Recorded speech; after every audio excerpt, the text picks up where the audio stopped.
Story time with Fergie and friends. Oh, it's story time, Fergie and friends, mums and dads, aunts and uncles, granny and grandpas. Here we are, riding goggles on.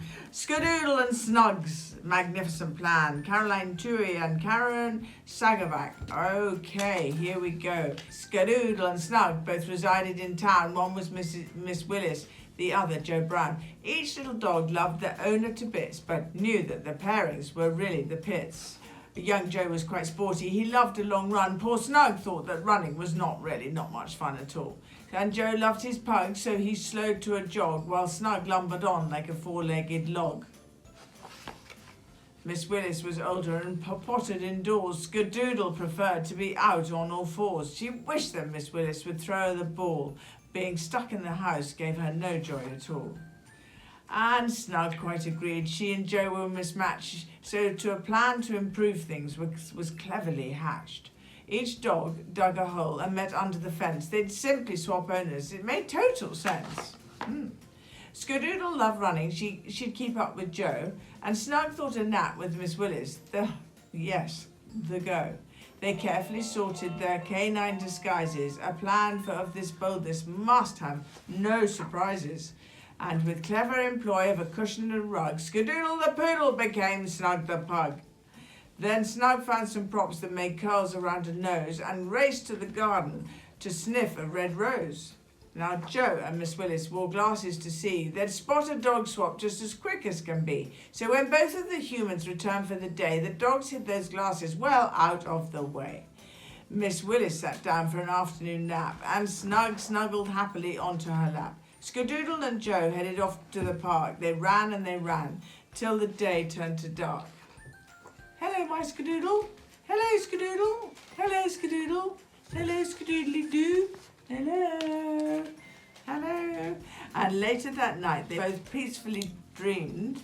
The swap was successful, or so it had seemed. But in the morning, it brought with it shock and upset, with unforeseen problems for each little pet. You see, plans that are sneaky can quickly turn bad, and Snug and Skadoodle's plans certainly had. Miss Willis and Joe and their specs were united, both glad that their vision was suddenly righted. Oh dear, oh dear. But when both of these dogs went from blurry to clear, they loudly exclaimed, "Now what's going on here?" The poodle and pug had both lost their disguises, and obviously now there were several surprises. Uh-oh. Miss Willis looked down at a pug, not a poodle, and Joe was now staring at next door's Skadoodle. They picked up the dogs, who were looking quite meek. Their plan, now a shambles, would need a good tweak. Miss Willis called Joe. "Can you guess what I found?" "My dog," said Miss Willis, and I have your hound." "I think," stated Joe, "that the dogs tried a swap, but we both love our pets, so that nonsense must stop." Put it on for everybody watching. There you are. Okay. But later, when Joe was reduced to a walk, he wondered if he and Miss Willis should talk. And poor old Miss Willis was thinking the same when Skadoodle invented a lovely new game.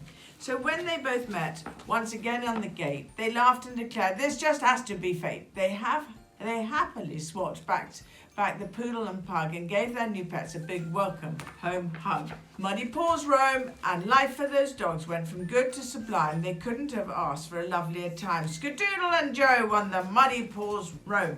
Miss Willis and Snug cheered them on back at home.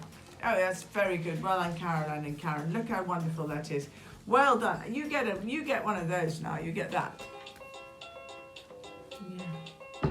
And you've broken my necklace. No, what is this? With Fergie and friends.